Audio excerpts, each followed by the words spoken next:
أعوذ بالله من الشيطان الرجيم. بسم الله الرحمن الرحيم. والفجر وليال عشر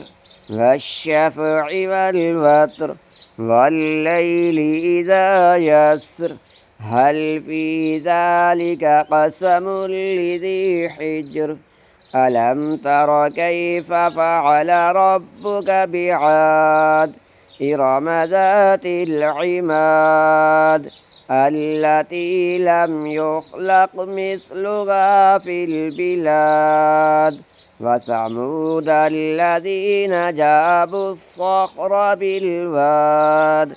وفرعون ذي الأوتاد الذين طغوا في البلاد فأكثروا فيها الفساد فصب عليهم ربك سوط عذاب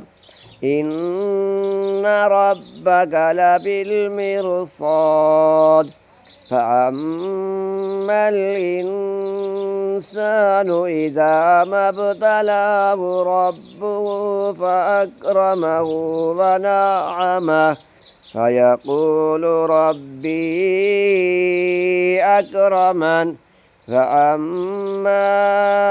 إذا ما ابتلاه فقدر عليه رزقه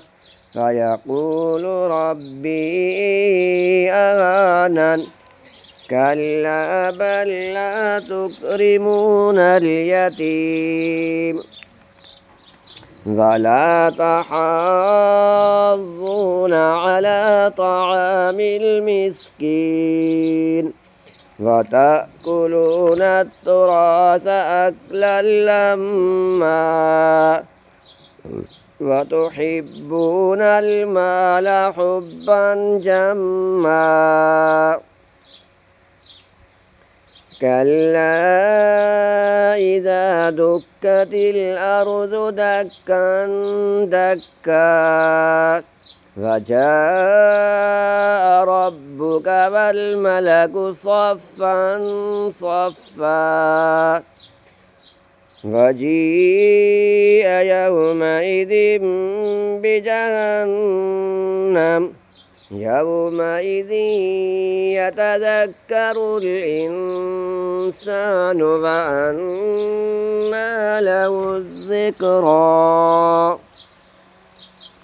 يقول يا ليتني قدمت لحياتي فيومئذ لا يعذب عذابه أحد ولا يوثق وثاقه أحد يا أيتها النفس المطمئنة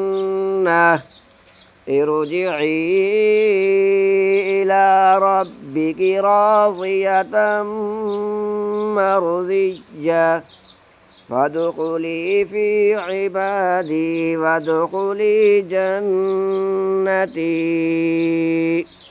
صدق الله العظيم.